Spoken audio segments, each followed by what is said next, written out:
नमस्कार सभी को U3 के ई लर्निंग प्रोग्राम में आज आपका फिर से स्वागत है। मेरा नाम करण सिंह है। आज हम कक्षा 10 विषय मैथ की एक्सरसाइज 4.2 का उदाहरण नंबर 6 पर डिस्कस करेंगे। आइए करते हैं।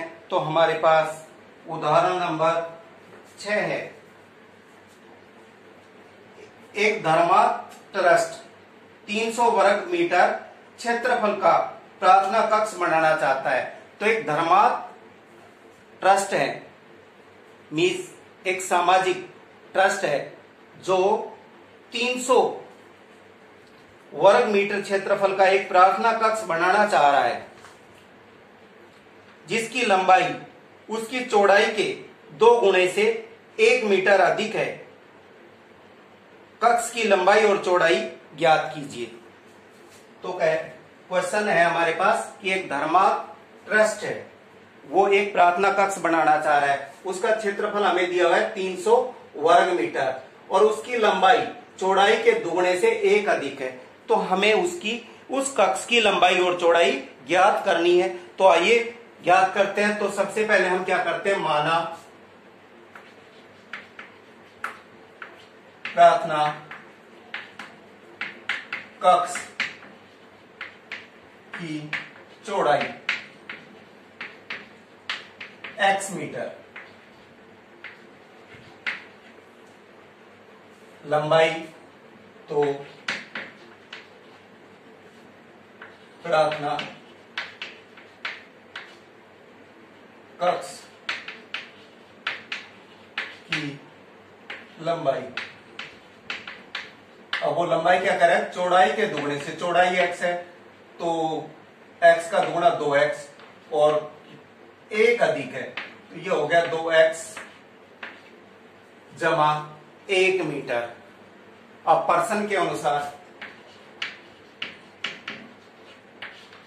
जब किसी कमरे की लंबाई और चौड़ाई दी हुई हो तो उसका मतलब है कमरा कैसा होगा, आयताकार होगा। तो आयत का क्षेत्रफल होता है हमारे पास लंबाई गुणा चौड़ाई। तो प्रश्न के अनुसार कक्ष का क्षेत्रफल लंबाई गुणा चौड़ाई बराबर क्षेत्रफल। हमें लंबाई है हमारे पास 2x जमा 1 और चौड़ाई हमारे पास है x बराबर क्षेत्रफल है 300 मीटर। तो करते हैं हम इसको, 2x को x से गुणा करेंगे तो हमारे पास हो जाएगा 2x का स्क्वायर, 2x को x से गुणा 2x स्क्वायर, 1 को x से गुणा करेंगे तो x जिसकी वैल्यू नहीं होती उसकी 1 होती है बराबर 300। पक्षांतरण करने पर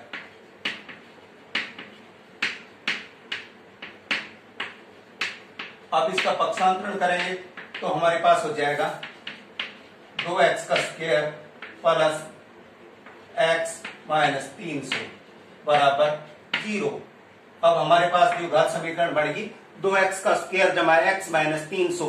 अब हम इसकी तुलना ax स्क्वायर प्लस bx जमा c बराबर 0 से करते हैं। तो क्योंकि हमें कक्ष की चौड़ाई और लंबाई ज्ञात करनी है और हमारे पास द्विघात समीकरण बनेगी 2x स्क्वायर जमा x माइनस 300। तब हम इसके फैक्टर बना के इसकी लंबाई और चौड़ाई ज्ञात करेंगे। तो a बराबर हमारे पास 2 हो गया, b बराबर 1 और c बराबर माइनस 300। तो a और c की गुणा करेंगे हम तो हमारे पास a और c की गुणा हो जाएगी 600 घटा के 600, क्योंकि a बराबर हमारे पास 2 है और c बराबर माइनस 300 को 2 से गुणा करेंगे 600। अब हमने 600 के ऐसे 2 फैक्टर बनाने हैं जिनकी गुणा माइनस 600 हो और जोड़े और घटाए तो 1 हो। तो करते हैं, 2 को 2 3 6 0, 2 से 2 1 2 2 5 10, फिर 2 से करते हैं 2 7 14, 1 बचा और फिर 2 से नीचेगा 3 3 दूनी 6 और 3 पंजे 15, 5 5 25 और 5 1 5। तो अब हमारे पास इस 600 के फैक्टर बनेंगे 2 गुणा 2 गुणा 2 गुणा 3 गुणा 5 गुणा 5। तो आधे आधे की गुणा करते हैं तो 5 5 25। 3 दूनी 6, 6 दूनी 12, 12 दूनी 24।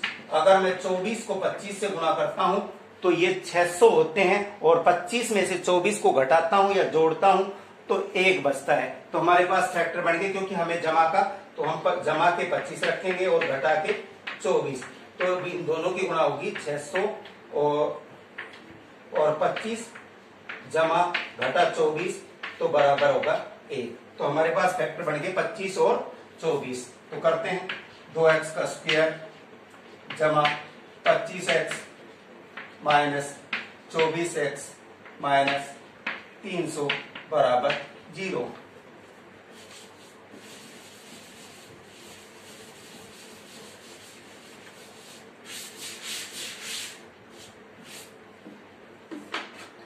तो अब हमें 2x स्क्वायर जमा 25x में से कॉमन लेना है और घटा के 24 माइनस 300 में से कॉमन लेना है। तो यहां से हमने x कॉमन ले लिया, तो यहां हमारे पास बचा x कॉमन बच गया तो 2x और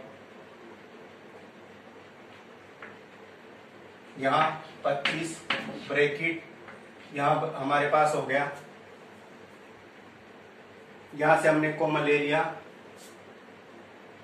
12, तो यहां बचा हमारे पास 12 दूनी 24 और 12 को गुणा करेंगे तो ये घटा चल गया, तो घटा क्या हो गया 25 बराबर 0। 25 घटा 12 को 2 से गुणा करूंगा तो 24x, घटा 25 को गुणा करूंगा, घटा 12 को जमा 25 से गुणा करूंगा तो घटा के 300। तो अब हमारे पास संख्या बनेगी 2x ब्रैकेट x प्लस 25,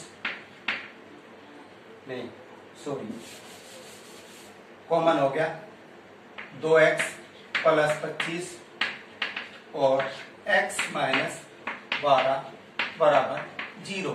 अब हमारे पास जो द्विघात समीकरण है 2x square plus 1x minus 300 के दो फैक्टर बन गए, 2x जमा 25 ब्रैकेट x माइनस 12 बराबर 0। इन दोनों के अलग अलग बराबर 0 रख लेते हैं, तो 2x प्लस 25 बराबर 0 और x माइनस 12 बराबर 0। तो x की वैल्यू आ गई 12, एक वैल्यू, दूसरी वैल्यू आ जाएगी x बराबर, ये इधर आएगा माइनस का 25, 2 गुणा है तो दूसरी तरफ आएगा, तो x की हमारे पास 2 वैल्यू आ गई, माइनस 25 बटा में 2 और दूसरी वैल्यू आ गई 12, परंतु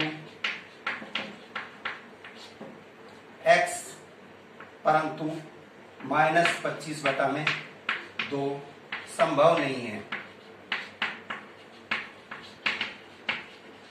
क्योंकि किसी भी